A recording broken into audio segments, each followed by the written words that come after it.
Ukraine is, of course, in the news now, but most people a little bit over a year ago knew very little about Ukraine, about its history, about its current situation, and particularly its Catholic history. And so today what we want to do is we want to talk to a Ukrainian Catholic priest, both about the history of Ukraine as well as about its current situation today. That's what we're going to talk about today on Crisis Point. Hello, I'm Eric Sammons, your host and the editor-in-chief of Crisis Magazine. Before we get started, I just want to encourage people to smash that like button, to subscribe to the channel. Don't hit the notify bell because you don't want your computer telling you what to do with your life. Also, I want you to encourage you to follow us on social media at Crisis Mag, on Twitter, Facebook, all the different social media. If you're on there, follow us at Crisis Mag. So I'm very excited about today's guest, Father Jason Charron. He is a priest of the Ukrainian Catholic Church. He was ordained in 2008. He currently serves in 2 parishes, as well as in a bi-ritual capacity with the Diocese of Pittsburgh. Father Charron also serves as a member of the presbyteral council of his eparchy, the eparchy of St. Josaphat of Parma. When the war in the Ukraine broke out last year, it prompted Father Charron to lead a rescue mission the day after the Russian invasion on February 24th, 2022, to aid orphans and refugees. He and a parishioner entered Ukraine on the 4th day of the war and rescued 22 orphans and 20 refugees, and then escorted them safely into the EU. In June, he visited a hospital in Ukraine to deliver 96 pallets of medical supplies. He's continued to be active in Ukrainian relief to this day through his parish in the Pittsburgh area. He and his wife, I'm going to not pronounce her name correctly, Helena. Okay. They were married in Ukraine in 2000. They're the parents of 6 daughters and 1 son, which we found out we both have 7 kids. We both have 6 daughters and 1 son. And in fact, 2 of our daughters, one of your daughters and one of my daughters are actually friends at school together. So welcome very much to the program, Father. I really appreciate you being here. Thank you. Thank you, Eric. I'm honored to be here. Well, first, before we get started, tell us a little bit about your background, more than what I said there. Like, are you Ukrainian? And if not, why are you a priest in Ukrainian Catholic Church? How did this all come about? You know, long story short, I was halfway through 8 years of seminary. So I did my 4 years of Latin Rite seminary, and I went over to Ukraine. I saw an advertisement in the Catholic World Report back in 1998 to teach English to seminarians. And my spiritual director was bi-ritual. He had lots of icons in his office. And it was peculiar to me. I didn't think he was obviously schismatic, but I didn't quite know where to put him, because he was Catholic, obviously, celebrated the Mass, but all these icons and the chotki, the prayer beads and all this stuff. And he said to me, you would do well to learn more about, the Eastern lung of the church. And so I went over in 98 and I met the survivors of the Catacomb Church, the largest banned religion on the face of the earth from the end of the Second World War until the fall of the Soviet Union. That is the Ukrainian Greco-Catholic Church. And I was just blown away by their fierce loyalty to the Holy Father. I mean, they went to Siberia, for faith when they weren't asked to deny Jesus Christ. They weren't asked to deny, any article of the creed. They were simply asked to not pray for the Pope during liturgy, and they chose death over that. So, I mean, that's pretty intense faith. And I was really floored because in Canada and the US, I mean, we were asked to do far less than that, is to make liturgical compromises. And we were asked, in the West, we were making bigger compromises in terms of doctrinal questions and in our luxury. So it was just interesting to see this church, which was so alive. And I ended up staying there for 3 years, met my wife there. And I fell in love with its liturgy, its history, its heroic faith, its martyrs. And here I am now. Okay, so you were obviously, that means you grew up in the Latin Rite Roman Catholic, correct? Yeah, I'm in Heinz 57, kind of 1990s pagan. Like I just sports, baseball, hockey. Religion wasn't at the top of my list, but I had a conversion in high school by the grace of God, And the closest church to me and through my network of friends were Catholics. And that was that was my entry point. And I was convinced of the truth of the faith. My dad was Catholic, my mom wasn't. Okay. And just the way the things God was showing me, the literature I was reading, I mean, I was very quickly convinced of the truth of the faith, and of very shortly thereafter of a clear sign of a vocation to the priesthood.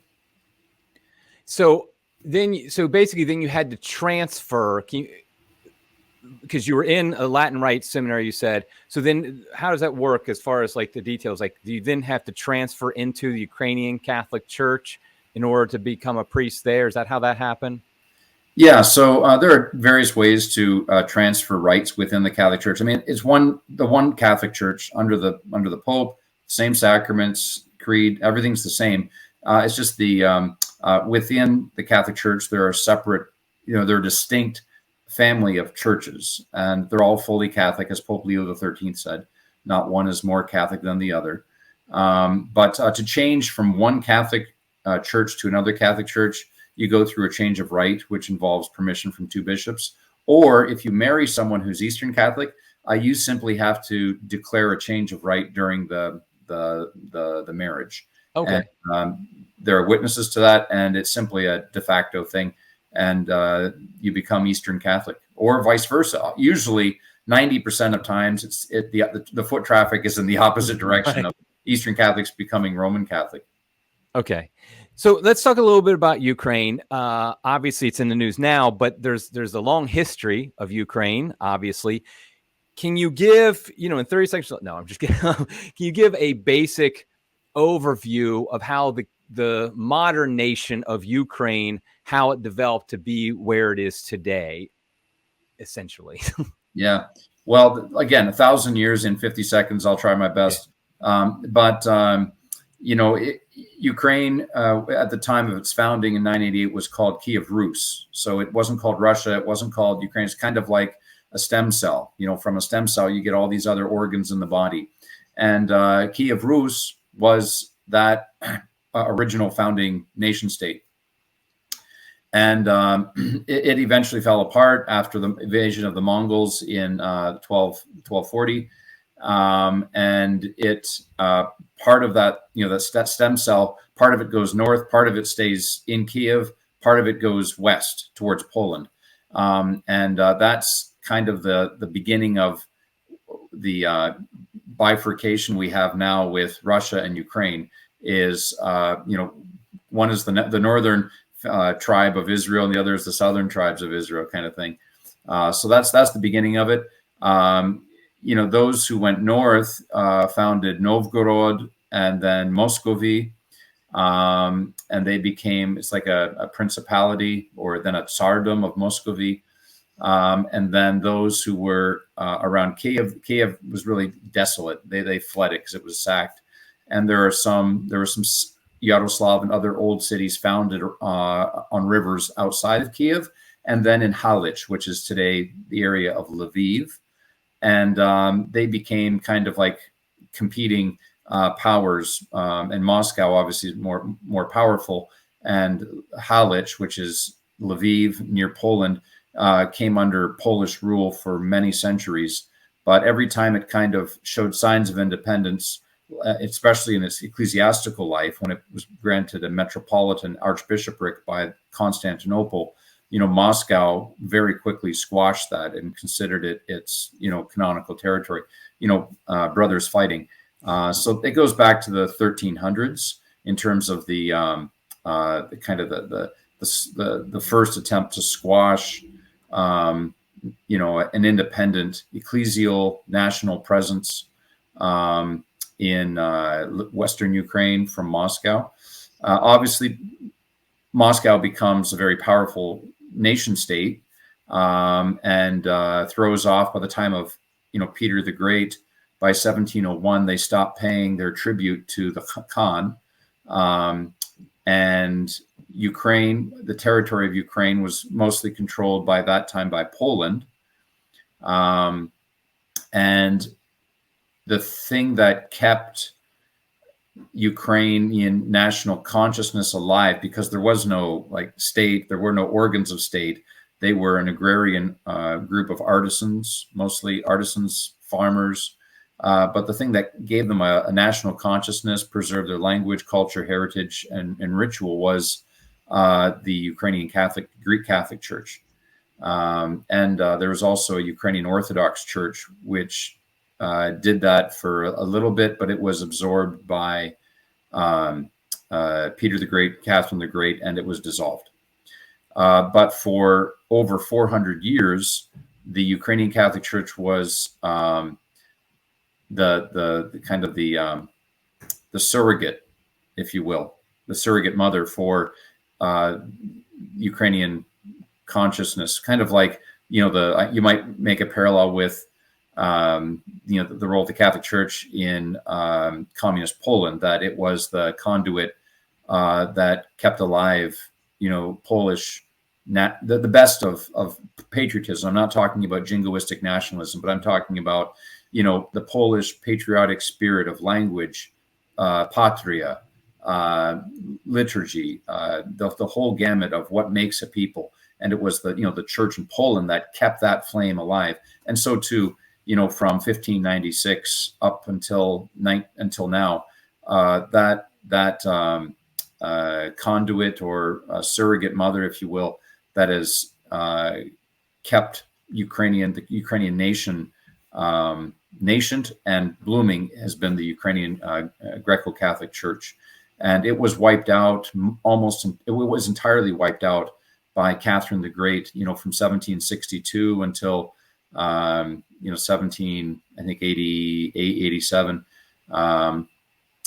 that because the Ukrainian Greek Catholic Church has had different names, Ruthenian, but it was this church. It was principally in central Ukraine, eastern Ukraine a little bit, but Kiev, Belarus, up to Smolensk, Russia, Lithuania. And the western part of Ukraine stayed Orthodox, but within a week, a month, or a year of Russian occupation of these lands that were controlled by Poland, the Ukrainian Greek Catholic Church was abolished, completely suppressed. So we know that in Catherine's time, she acquired 1,600 of these parishes, over 2 million faithful. And so you go to Belarus today, Smolensk, Russia, central Ukraine, you don't see any of these churches. They were destroyed and they were forcibly brought into the Russian jurisdiction. So that's why today the heartland of cultural and spiritual revival in Ukraine is in the west of Ukraine, and that's where most Ukrainian Catholics are. So that's kind of just the history of Ukrainian nation. Obviously, at the end of the First World War, we had in Central Europe and Eastern Europe the birth of many nations with the dissolution of the Austro-Hungarian Empire. And with that, we get like Czechoslovakia, as it was then called, Romania, Hungary, all of these countries, Slovenia, and then they all break up. And the great powers, when they carved up Europe, somewhat arbitrarily, in some of the borders, the Ukrainian National Union, proposed that these would be the borders for Ukraine, and that never happened. And the borders were from modern day Georgia in the Don, in the Caucasus region of Georgia, in Russia, down in the Don area, because that was historically, linguistically Ukrainian speaking. And obviously all of that was given to Russia, and then the other part was given to Poland. So the birth of a Ukrainian nation, although the sentiment and consciousness and alphabet and language and ritual and all of that is common throughout Europe, was equally shared with the Ukrainians. A nation state with its own government and political polity was not granted to Ukraine by the great Pumbas at Versailles. So then after the fall of the Soviet Union, that's when we get the modern borders. I mean, I know obviously the borders are the thing that's under dispute, fighting right now, but that's where we get the modern borders of Ukraine, correct? Yeah, more or less. Yeah, there was stuff during the Soviet Union that was drawn up because, the Soviet Union wanted to have an extra vote on the UN, so they called Ukraine an independent nation, and they had borders for Ukraine. But I mean, really, it's like calling Arkansas one country and the rest of the United States one country. That way, you get two votes. It was, but yeah, there were borders drawn up, and those that we had until 2014 were those that were agreed upon. After the dissolution of the Soviet Union, they were formalized in something is called, the Treaty of Friendship, Cooperation, and Partnership, signed by Russia and Ukraine back in '97. That by default, '91 everything imploded. They formalized that in '97 with this Treaty of Friendship and Partnership. But yeah. Okay, great. Okay, before we get some better questions, I have one dumb question. When I was young, we always called it the Ukraine. And then I heard, then of course I found out, as I got older, then all of a sudden it was like, no, Ukraine. And I just want to know, why is it that and I was basically told it's like almost offensive, it might be offensive to call it the Ukraine. Why is that? I never actually got a good answer to why. I didn't mind changing, but I just didn't know why it was bad to say the Ukraine before. And now we say Ukraine. Yeah. First of all, I fell into that category too, and I understand how it seems kind of pedantic and petty, so I understand that. Once you understand the language, though, and the history, then you kind of understand why. So Ukraine, is translated as like the borderland. Okay. And it was, or it can also be, translated the country. But the reason it shouldn't be called the Ukraine is because from the perspective of Russia, they've seen and viewed these people as their buffer zone, their frontier land. So that's the thing. The etymology behind it is that they see it as the borderland of Russia. So it's not a nation state. It's not a separate people. It's not its own culture with its own history. It's merely a relegated region of Russia for its own polity. It's the borderland that we need to maintain our autonomy. It's like calling people, I guess, the northeastern United States, the New Englanders. It's not just a region. I mean, it's its own independent sovereign nation. So we don't call, the France or the Germany or the Brazil. So it is Ukraine. Okay. Okay, good. Now that makes sense. I was just like, I just never really knew why that was.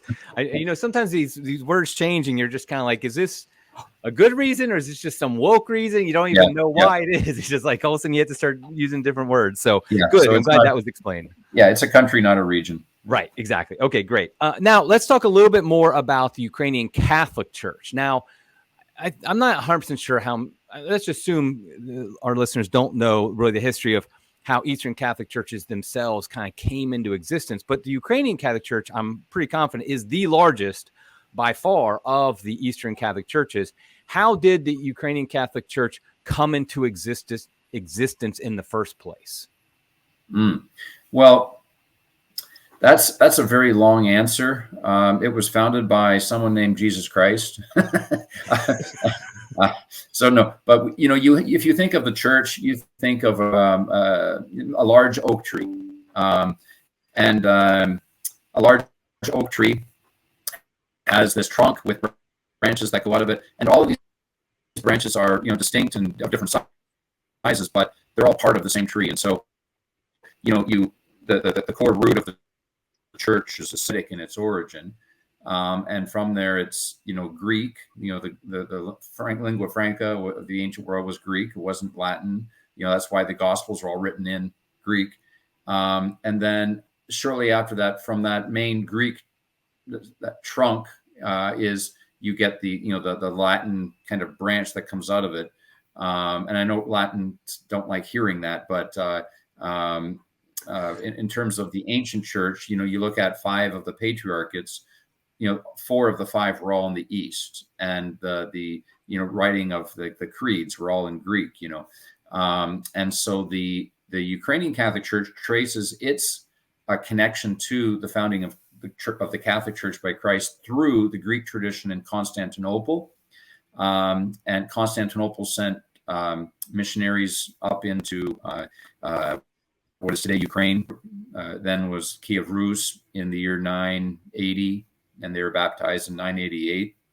We also have evidence from Origen, no slouch, who states that Andrew, it was widely received tradition of the early church was that Andrew was sent to the Scythians, and the Scythians are they inhabited what is today southern Ukraine, Kherson, into Donbass, into the Caucasus region, Rostov on the Don, so southern and eastern Ukraine, and that's consistent with other things. And we have the martyrdom of Pope Clement, one of the first popes, and died in 108.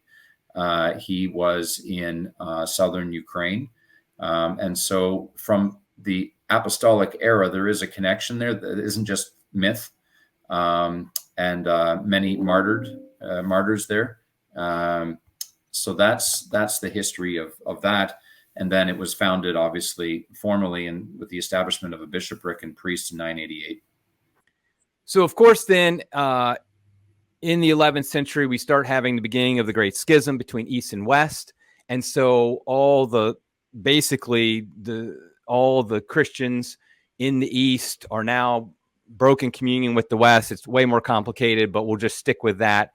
And then, but then certain entities in the East, including Ukrainians, some of them come back to union with Rome. And so I know, like, for example, the Union of Brest is a big deal. So can you talk a little bit about how the Ukrainian Catholic Church then came back? It might not be the right word to use, but basically is in union with Rome now today.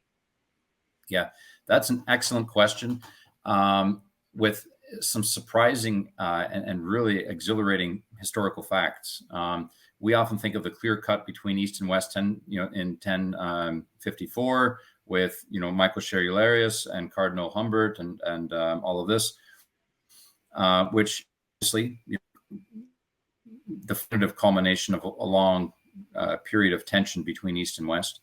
But what is unique is that in Ukraine, that break was not so clear, and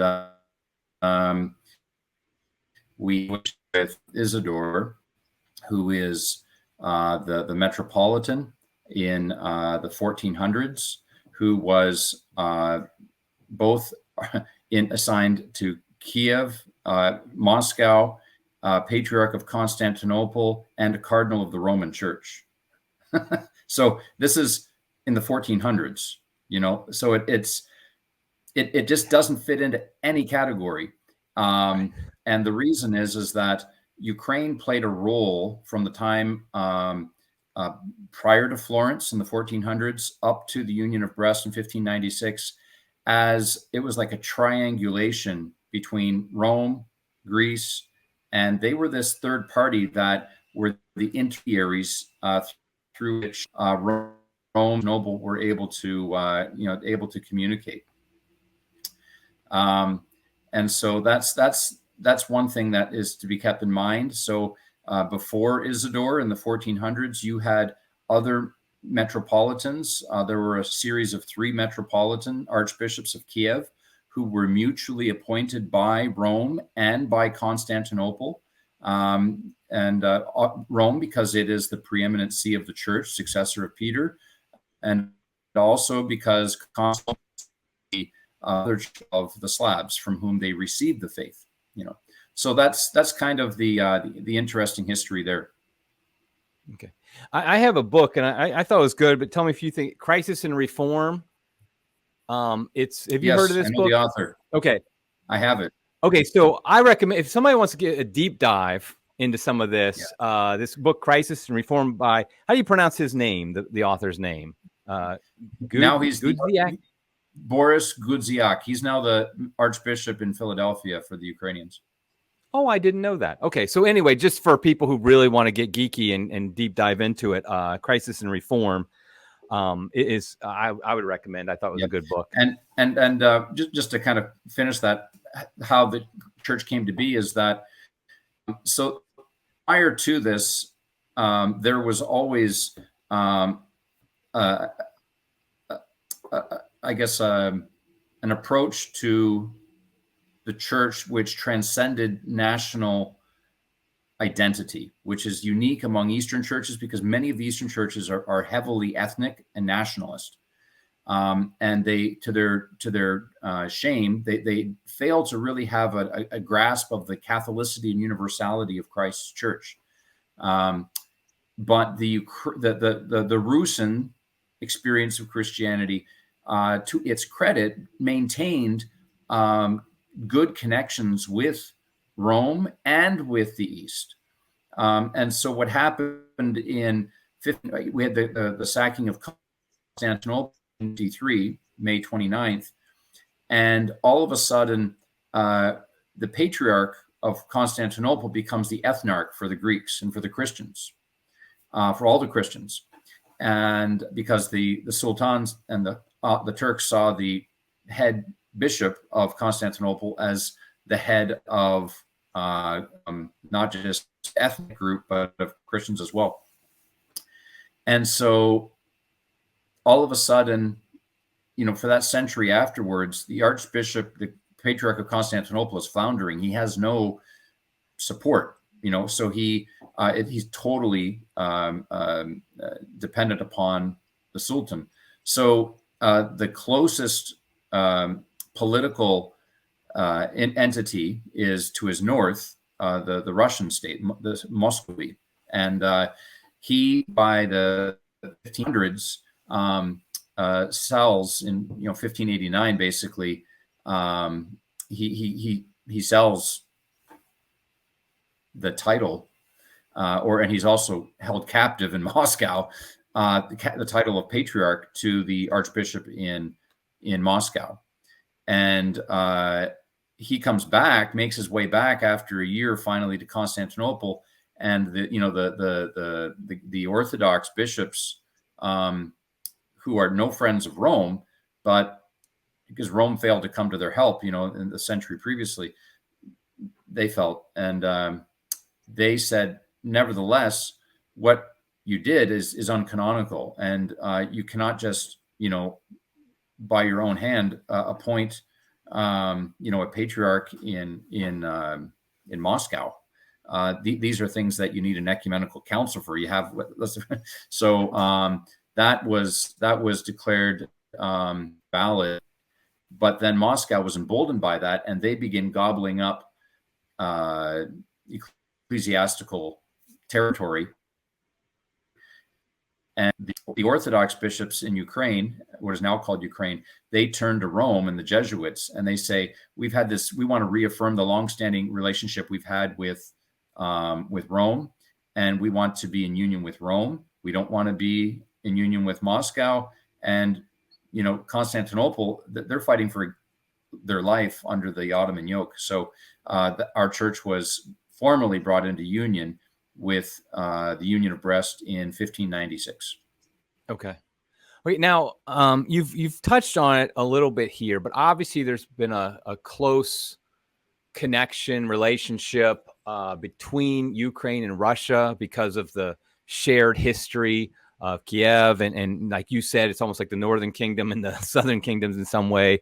Can you speak a little bit about the relations with Russia, both historically and more, including like in the past century, and kind of like how we got to where we are today? I mean, again, this is could do a graduate level course on this, I'm sure, but just kind of give us an idea of that relationship between Ukraine and Russia and how it's developed. Well, it hasn't been a good one, but there have been bright spots in its history. For example, Peter the Great in establishing what is now known, what he then called in 1701 Russia. He was very eager to bring in Ukrainians to govern the church in Russia. In fact, he almost appointed exclusively Ukrainians because they had an understanding of the universal church, and they were open. I hate to use the word open-minded, but they were aware of kind of the historicity of Christianity. And so that was a good development. And the economic exchange is that Russians, in the 20th century, people and family who worked in Moscow, in the 90s, the Russians paid them well, and they treated them well. So there's, going back, to the time of Peter the Great, it's not all bad. There's a lot of good that happened as well. But the distrust is very, very deep.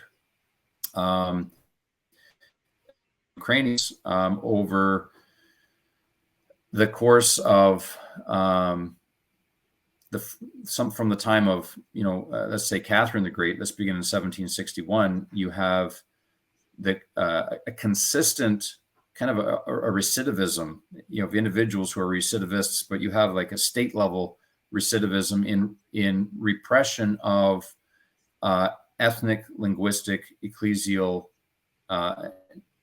cultural markers, and that hasn't abated.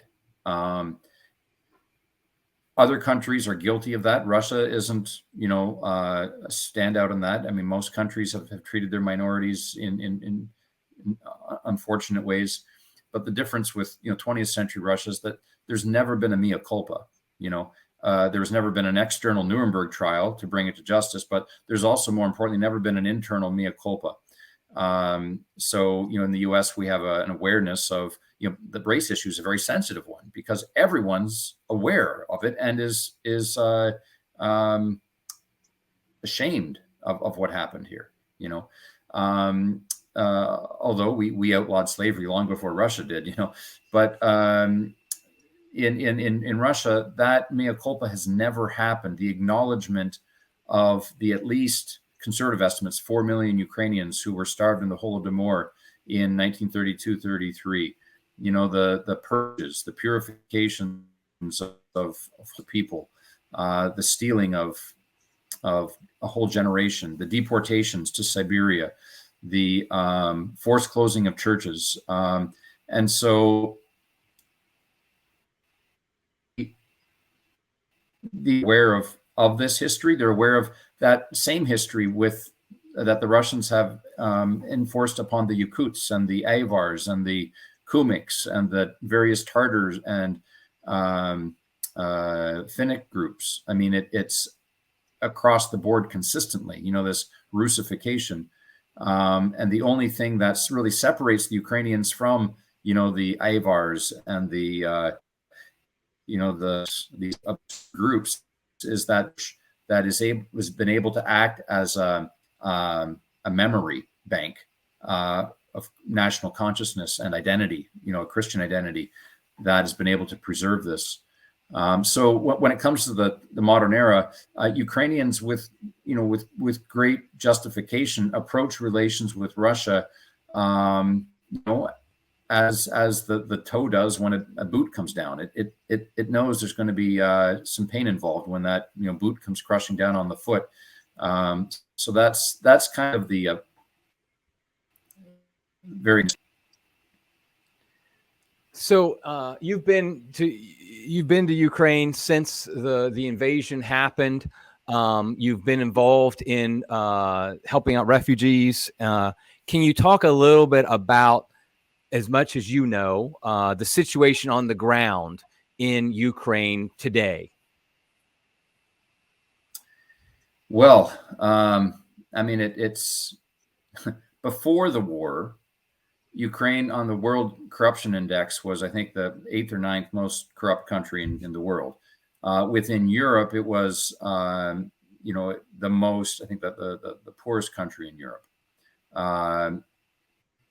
the countries in Europe used to, some of their Eastern Bloc countries, I think perhaps Albania and Romania were poorer, but they've managed to shrug that off through a Herculean effort and lots of economic and various reforms to be rather, I don't want to say prosperous, but well off.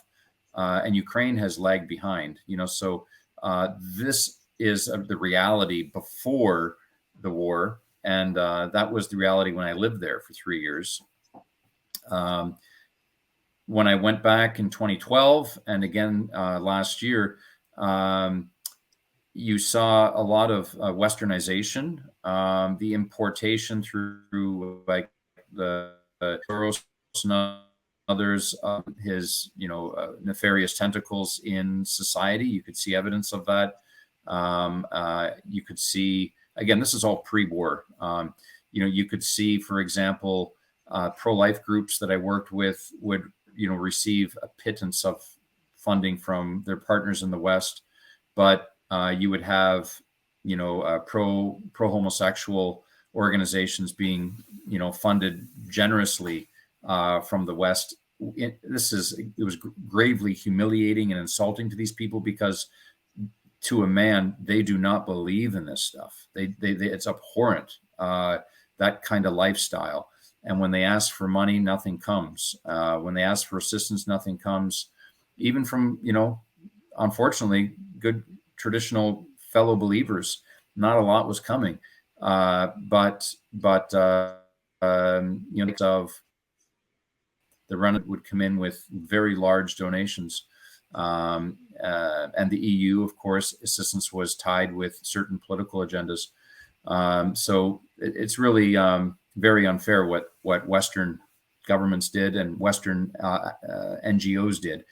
In Ukraine, however, now it is all of this is amplified because it's a struggle for existence, and you have an incredible outpouring of sympathy and assistance from throughout the world, especially Europe and the United States especially. And that's emboldened their already courageous spirit. They've lived under Soviet rule. They know what totalitarianism is. They just got out from under its boot.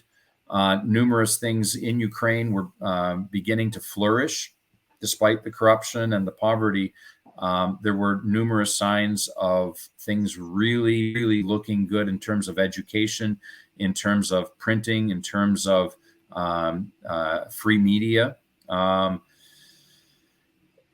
were numerous programs at the social level in terms of church life, but obviously now with the war in Ukraine, there is a struggle for survival. So all of those nascent movements and groups that were so promising for faith and life and family have been put on ice. Everything is being put towards survival right now, and they're traumatized. They are aware of they're in a no-win situation, and they know it. They don't want to fight the bigger bear next to them. They've been through this before. They always lose, and they don't want to go there. But at the same time, they know that Russian predilection for genocide against Ukrainians in the 30s, spats of it in the 20s, political religious repressions in the 70s under Brezhnev, that they know they cannot go back to that because it will be the same as it was for their fathers. And so they're stuck between a rock and a hard place, as the proverb goes, and their only sense to a man, without exception, their only sense in this is they have to defend their right to life, their right to live. So people who follow this podcast know that I've been pretty openly opposed to West, like NATO and just NATO, period, and U.S. involvement in this conflict. But I want to give you an opportunity to answer some of the questions that I think come up, some of the criticisms of NATO, of U.S. involvement, of what's going on in Ukraine. So I want you give this opportunity. So I'm going to ask a few questions about this. The first one I want to ask about is it's thought, at least, that in Ukraine there is a somewhat of a division between the East and the West. That in the East part of Ukraine, the Donbass region, those areas, they are more Eastern leaning, more Russian leaning, whereas in the West they're more Western leaning, more towards Europe and things of that nature. And so a couple questions. Like, for example, I know that in the Eastern regions, they're more likely to be some more Russian speaking, things like that, compared to like the Western regions. So my question, I have two-part question. First is that true? And secondly, if it is, how does that reflect the idea of the desire maybe of people in the East, different part of Ukraine, to be more connected to Russia than the people in Western Ukraine? Yeah. So you're completely right in that the East is more Russian speaking, the West is more Ukrainian speaking. This is a cultural, religious backbone of the country. The East tended to be the kind of political, industrial backbone of the country. Since 1991, all of the presidents of Ukraine, however, haven't come from the Ukrainian-speaking, part of Ukraine. They've all come from either central or eastern Ukraine. Kuchma and others. So yes, in terms of language, that's true that the east of Ukraine tends to is more Russian aligned, but we see that in terms of their national identity.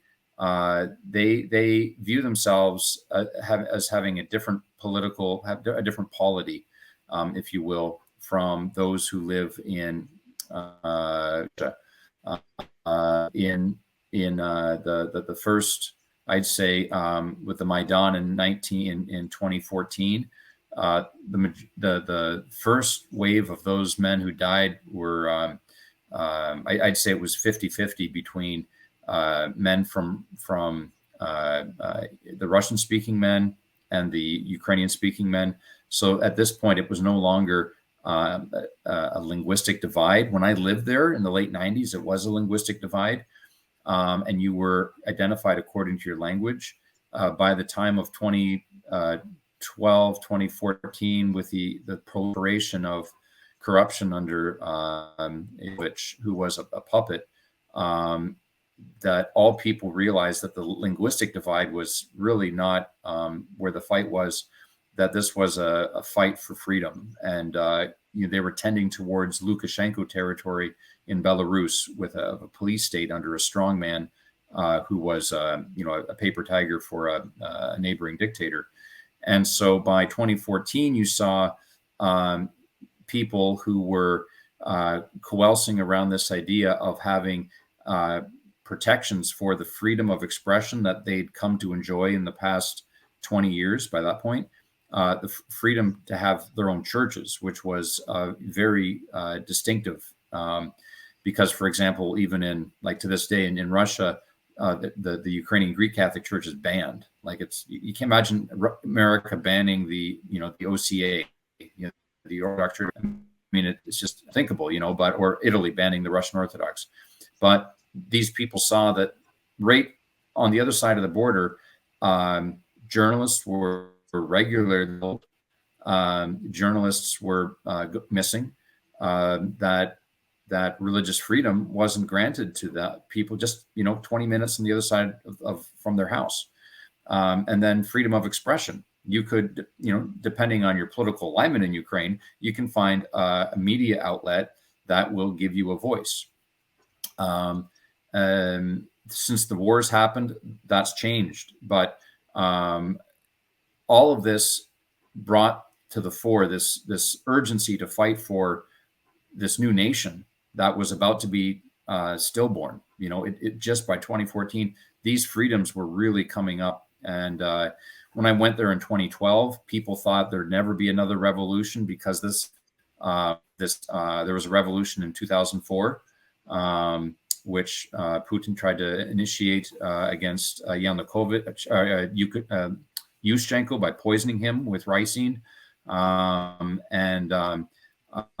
That was a key mark in Ukrainian history.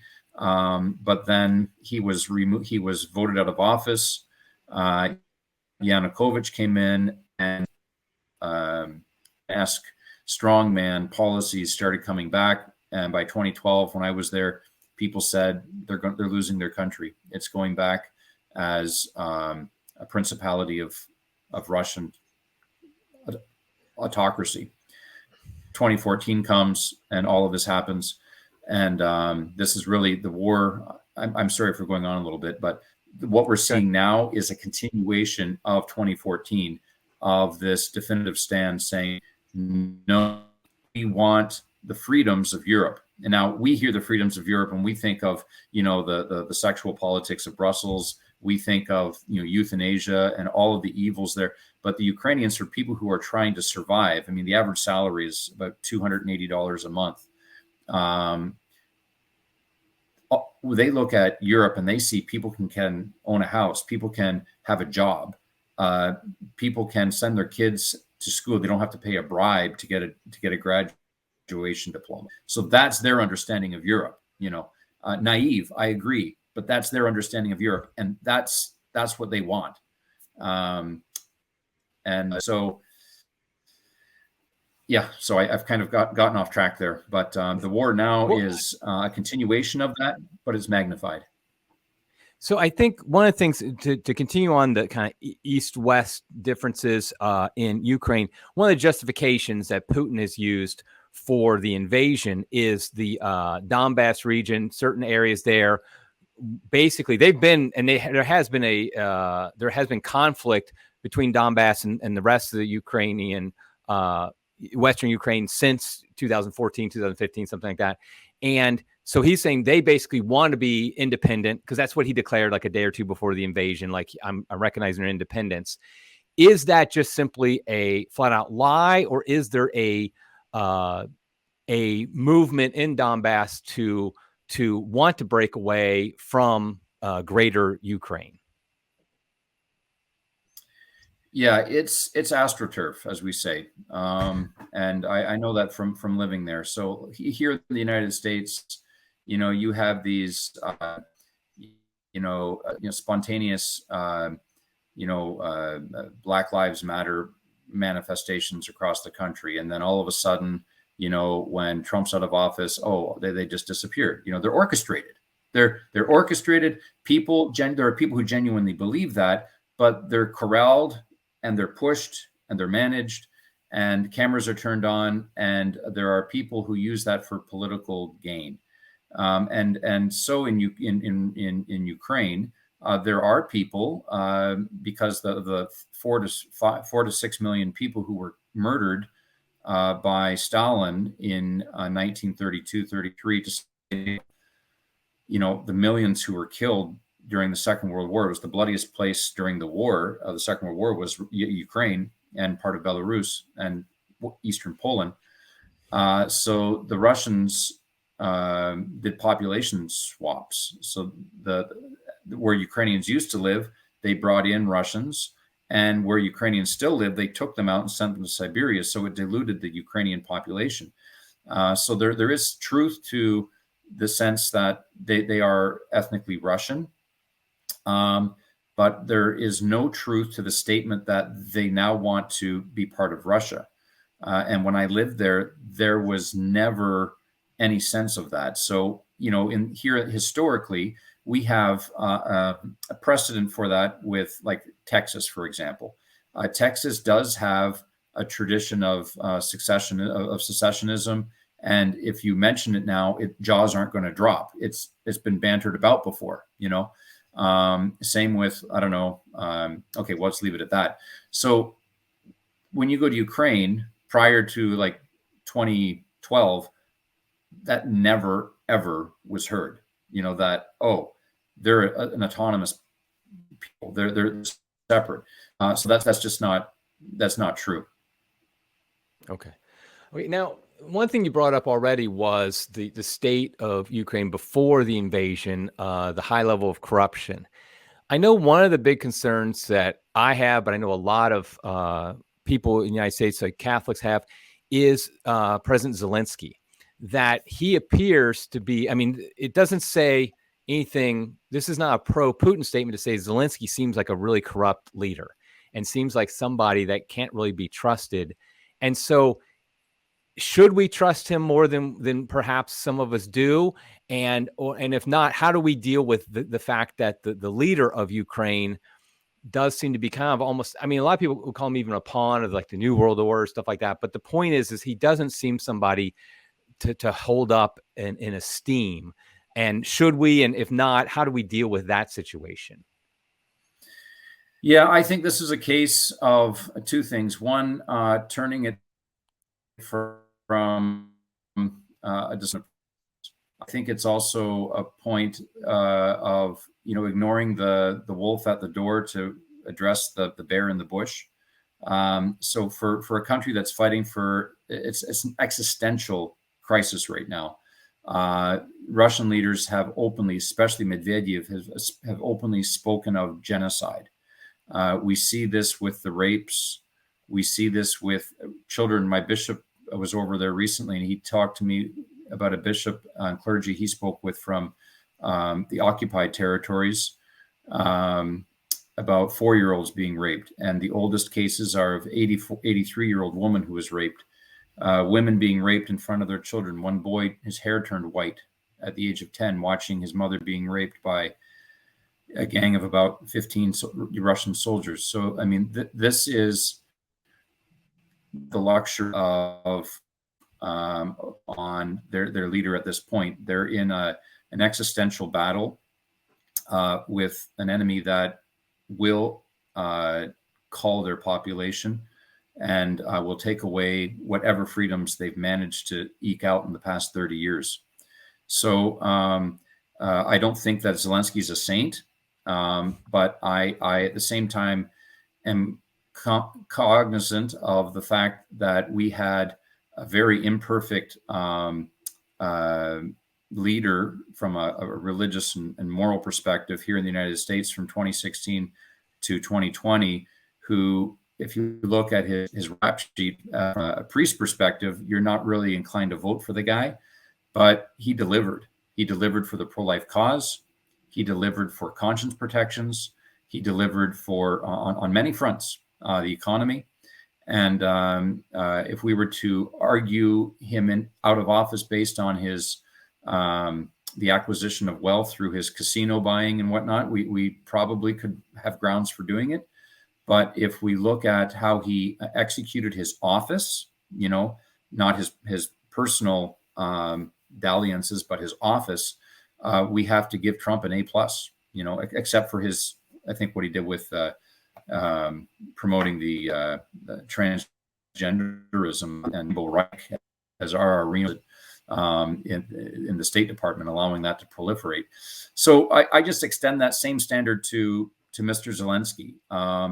I know a lot of the stuff that's been about him has been proven to be Russian propaganda. Like he was a billionaire, and Forbes came out and said, "Well, no, he's not a billionaire, and this is how we know." So you can that's all public forum, public information.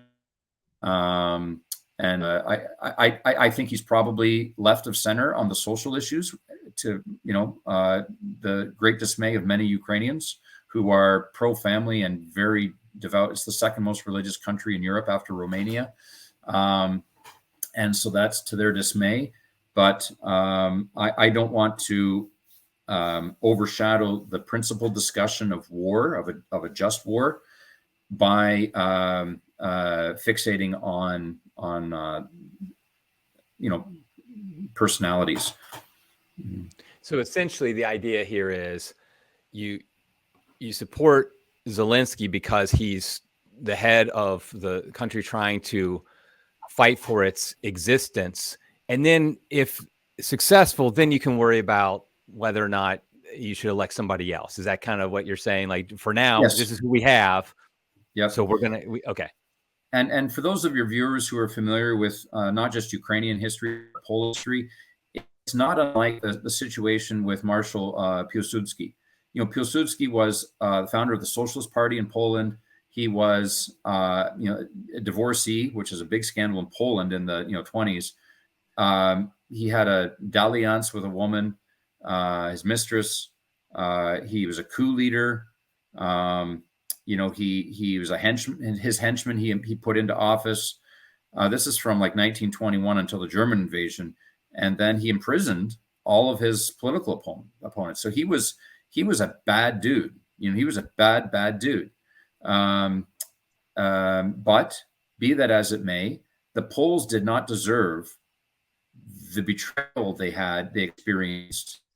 Britain, Britain promised them beforehand assistance, and they only delivered about 8 to 9% of what they promised. And that's unconscionable. And to this day, there are long, deep scars of mistrust between Poland, with Poland towards Britain, because they didn't live up to their word. So our response to Ukraine, I think, should be like what Britain's response to Poland should have been, is to not play it according to the personality of the figurehead, but to play it according to questions of natural law and the gospel of giving, which is justice. And the people, the innocent people who are going to suffer immeasurably for this, that's the question. It's not who is the figurehead here. It's what is the justice owed to God's people here. And that leads into probably my biggest, I don't know what the question is. I've been very openly opposed to U.S. intervention in this conflict. And I've given reason before, I'm not going to go into detail now, but they kind of come down to a couple things. The main one being that it's we usually make things worse. When we get involved, our military gets involved and do things. I don't think that we are. I think we often make things worse. Like, Yemen, Syria, Iraq, Afghanistan, all these different places that whenever we get there, it makes things worse. And I worry that Ukraine will be a victim of us getting involved. And the second thing is that whereas I don't deny what you're saying about the existential crisis for Ukraine here, this is going to sound very cold-hearted, but I feel like the United States, there's lots of things that go on in the world that are very bad. And where does the United States draw the line about where it gets involved? So, for example, if something terrible is happening in Somalia, do we get involved in that? Something terrible is happening in India, do we get involved in that? And so my question to you is, what is your argument for the U.S., the United States, and I mean this like militarily, financially anyway, getting involved in this conflict on the other side of the world? Yeah, first of all, it's a matter of honoring our word. If a nation, if a man doesn't have his word, then he has nothing. And we, despite our flaws, are a nation which is the last best hope, I guess, on the political sphere, force for good, potentially, despite all of our warts and pimples. And we gave Ukraine our word in 1994 with the Budapest Memorandum. This is a country that for 75 years lived under the hellscape that was communism. And I don't need to describe to your viewers, the life, for example, of my wife's grandfather and his life in Siberia, my parishioners, the harrowing, hellish existence under communism.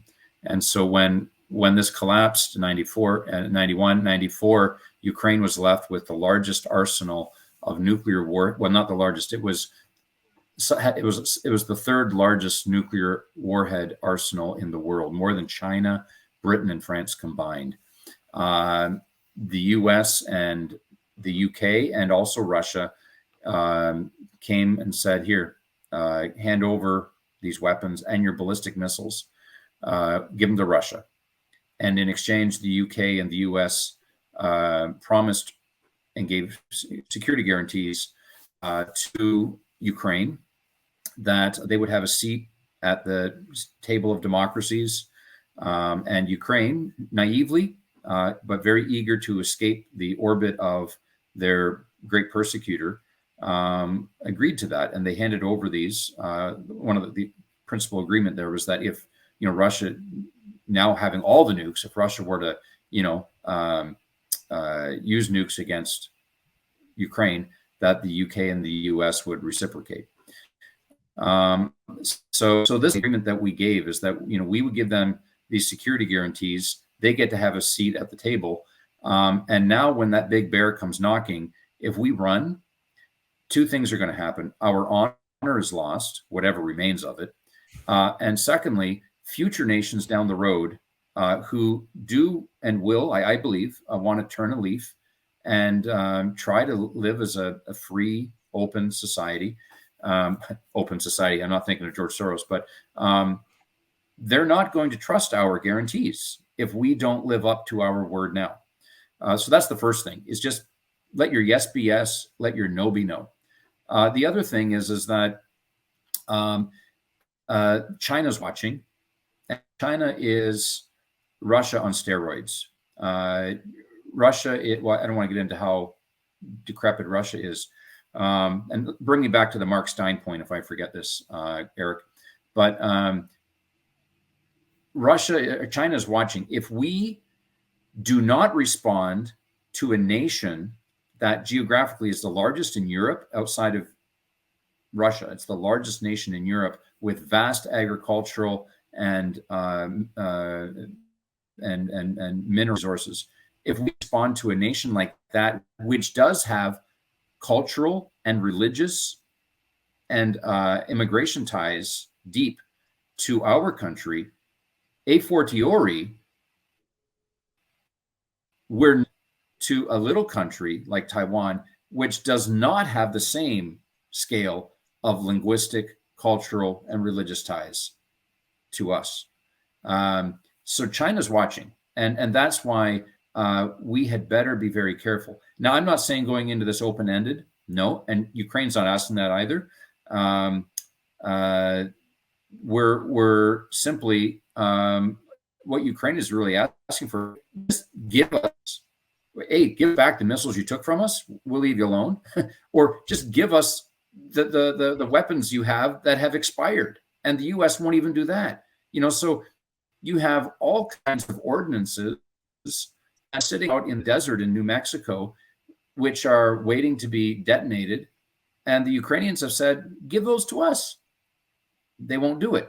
The Ukrainians are not asking for boots on the ground. They're not asking for that. And the fact is that I think, well, I can go on from there, but,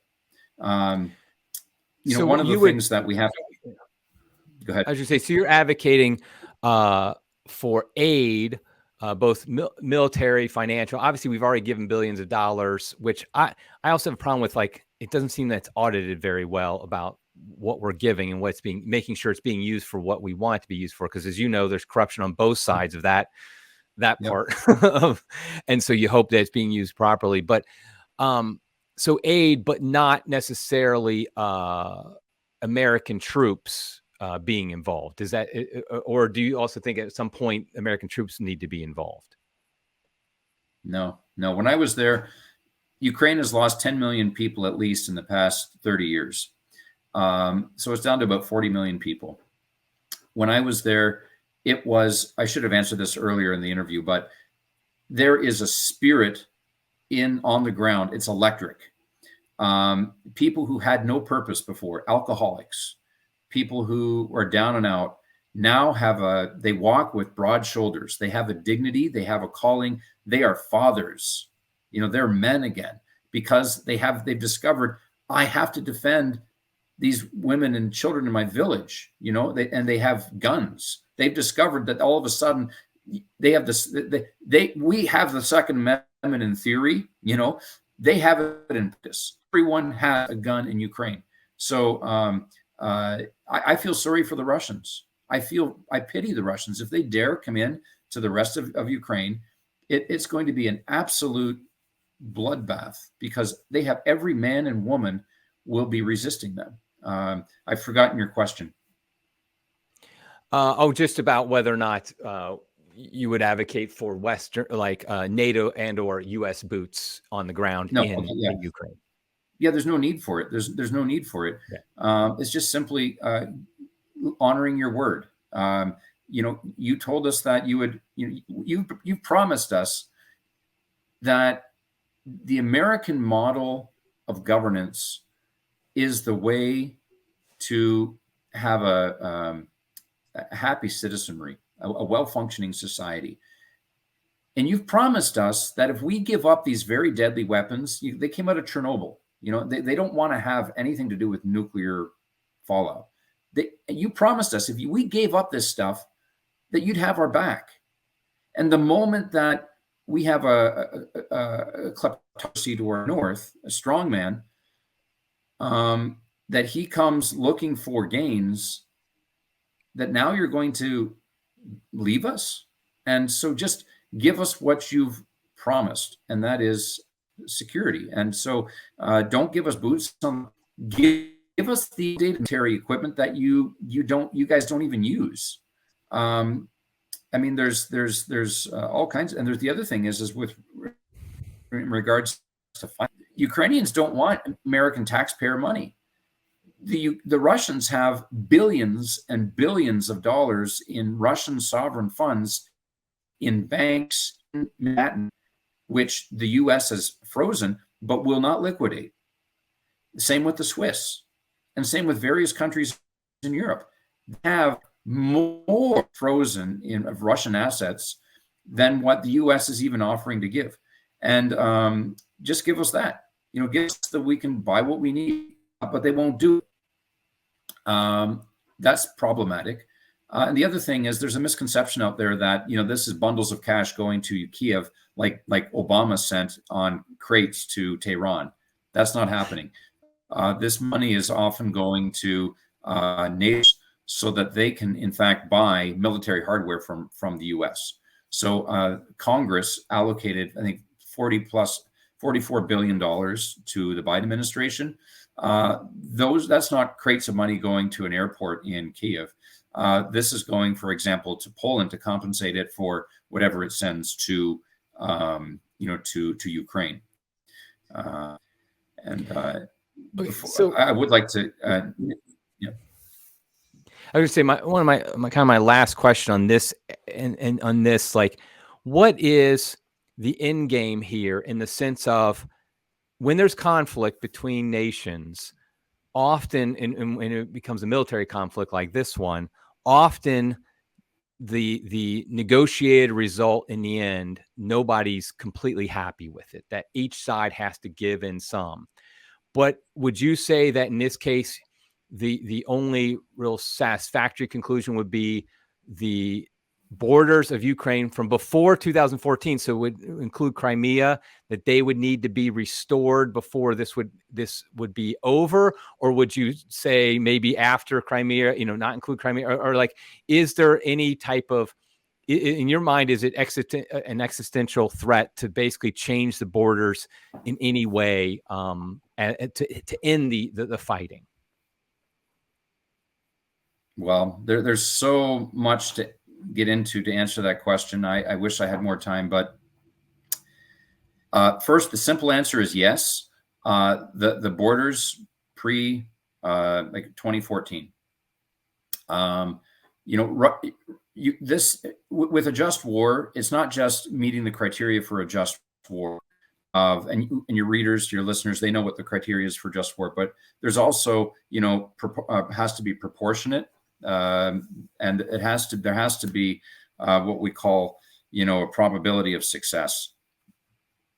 And on its own, Ukraine had that in 2014. The AstroTurf project in Donbass was pushed back, and the Ukrainians were winning that And then the Russians sent in their military, and there's all kinds of evidence just from, Boris Nemtsov, who wrote about this in 2015 with he documented, and he was killed. He was killed, but his colleagues published his report. You can get it, Putin period war. So Putin.war is the name of the document, and he outlines in there that this was not a NATO operation. They weren't reacting against NATO or anything. That's all pretext. That's all pretext. And this was simply about empire building. And to do that, they needed to have sovereignty over warm water port, which is Crimea. And he's documented 3 times saying that he ordered that personally. And then we know that the use of NATO is pretext to justify this. So the short answer, though, is that yes, the border 2014, because they were the borders that Russia agreed upon in 1997. So we just want to take Russia at its word in 1997, mutually agreed these borders were respected, and Ukraine was indulgent with Russia in letting it have basically free, unlimited access basically to Sevastopol. I was there, and it was unfettered, really, access to Crimea. So and for people who don't know, that's the military port in Crimea. That is their only warm water port, I believe, right? That Russia had access to.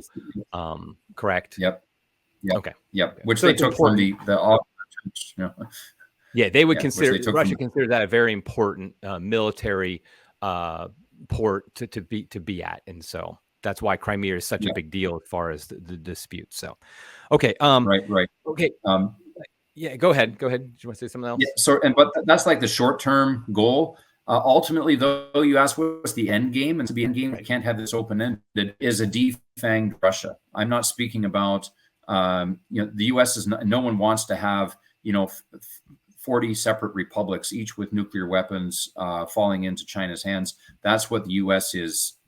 The U.S. could have ended this war by giving Ukraine what it needed a year ago, and they haven't done it simply because they know this will end in a Ukrainian victory, the collapse of Russia, and we'll have the Wild East like we did from 91 until 98, in which warlords are buying and selling nuclear warheads. And that's what the State Department is trying to avoid.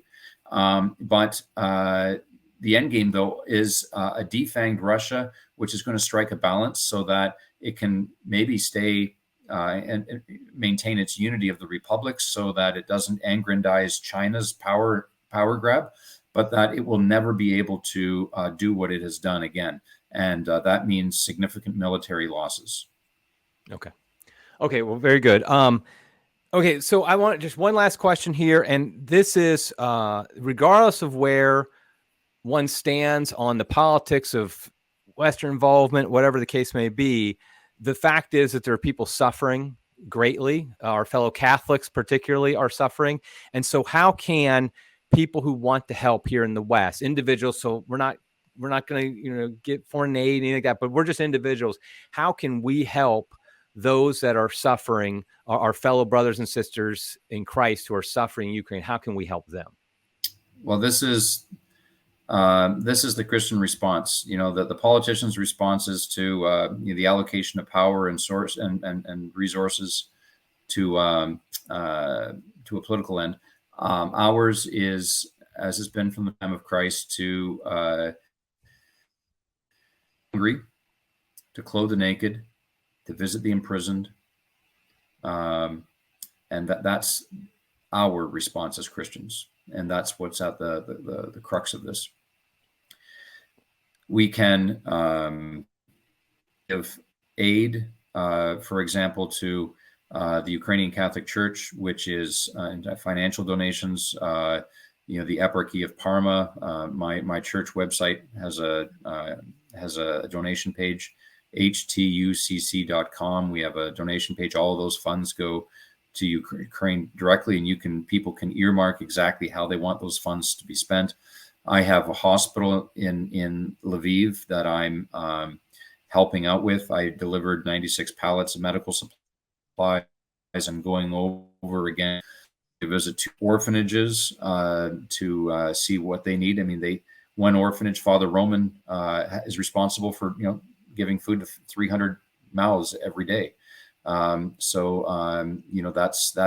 something they can give the concrete assistance to, is just taking care of orphans and widows. And that's what we read about in James' Gospels. This is a religion that's true and pleasing to God, one that takes care of orphans and widows. And there is no more pressing case on the face of the earth of orphans and widows now than in Ukraine. When are you going over there again? I'm going over April 30th until May 10th. Okay. Now, if you could send me the links, I'll put them in the description so people can know of Eparchy of Parma, but also the hospital and what you're helping out, ways we can donate to help directly what you're doing. Because I think a lot of people, I would say, at least me, I always get nervous donating to kind of larger organizations, even like Red Cross or something, because you just don't know, is my money going to be used actually to help people I want to help? And so you can give us direct access, I imagine more than anybody, to how we can help people who are actually suffering there in Ukraine. So if you could just send me those links, I'd be happy to put them in the description so people can donate directly there. Yeah, I had a case where I sent $15,000 to the director of an orphanage. Those children were ultimately reassigned to another orphanage, and he gave me back the $15,000. Wow. So these are the people I'm dealing with, and I've, I feel bad that I didn't mention something earlier, but if it's a demographic point that Mark Stein brought up. I mentioned it now, and maybe you snip to some interview earlier. Yeah, you go ahead and mention it now. We'll put it somewhere. Okay. I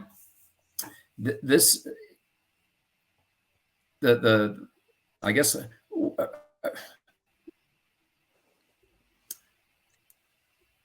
the backdrop of this war is really about abortion and population control, and those chickens coming home to roost. And that's what nobody's talking about. Ukraine and Russia, they average, in some areas, 16 abortions per woman. Other regions, 7 abortions per woman. That's the average. This is the fallout of atheistic, godless propaganda. And that didn't go away just with the collapse of the Soviet Union. So this is the call of abortion at large and home to roost. In 2006, Mark Stein wrote a great book called America Alone.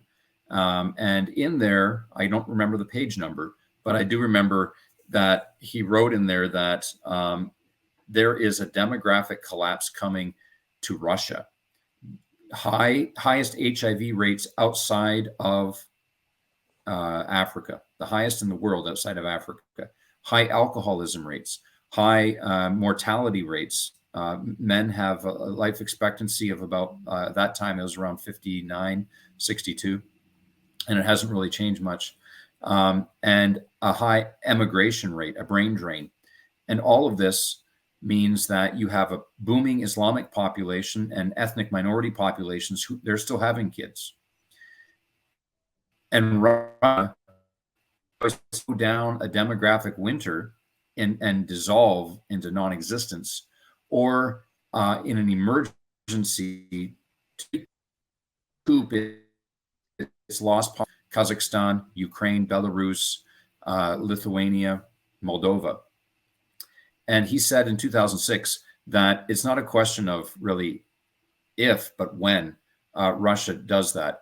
And what Russia has done is it's used the pretext of NATO's expansion, which that's a different discussion, but it's used that as a pretext to justify aggression for an unjust war. And it's also effectively used, I know this from my priest friends in Russia, where the Catholic Church is banned, the Ukrainian Catholic Church is banned, and the Roman Catholic Church is severely restricted, that it is cognizant of our internal cultural implosion, and it uses our to demoralize us internally and to create the illusion of a Christian defender of Christian civilization from their end. But from my traditional priest friends who have been in Ukraine, in Russia, it's all a Potomac village. It's all smoke and mirrors as a propaganda ploy. They tell me, I've never been deep in Russia like they are, that the practice rate of Christianity among their Orthodox confreres and even among the Catholics, those who remain in Siberia, is about 1.5%. So the orthodoxy that we see on display for cameras is not the real state of religious life in Russia. It's used to demoralize and to demoralize us in the West, so that they will have they'll encounter less resistance in their recouping of populations in their former nations. Okay. Yeah, I had heard also that the practicing rate of Christianity in Russia is extremely low. I mean, just like I heard similar numbers, it's under 5%, something like that. Even though the vast majority are, at least in name, Orthodox, very, very few actually practice there. Okay, well, I think I'm going to wrap it up there. I really appreciate you being on the program, Father. This has been great. I think it's important people understand some of this history, understand what's going on. These are very difficult situations going on, and I know we might disagree on certain aspects, but we're definitely united. I think all Catholics should be united in like you said, defending the widow and the orphan, to help out in that sense in any way we can. So I really do appreciate, and I appreciate the work you're doing, going over there and actually helping people out directly. That's what, obviously that's something we all need to support. So thank you. One other thing I forgot about helping is that if people do want to help, I vet people who want to come over, and there are, we have, for example, through our parish, we now have another widow with her 2 orphan kids. The husband was killed by a Russian missile.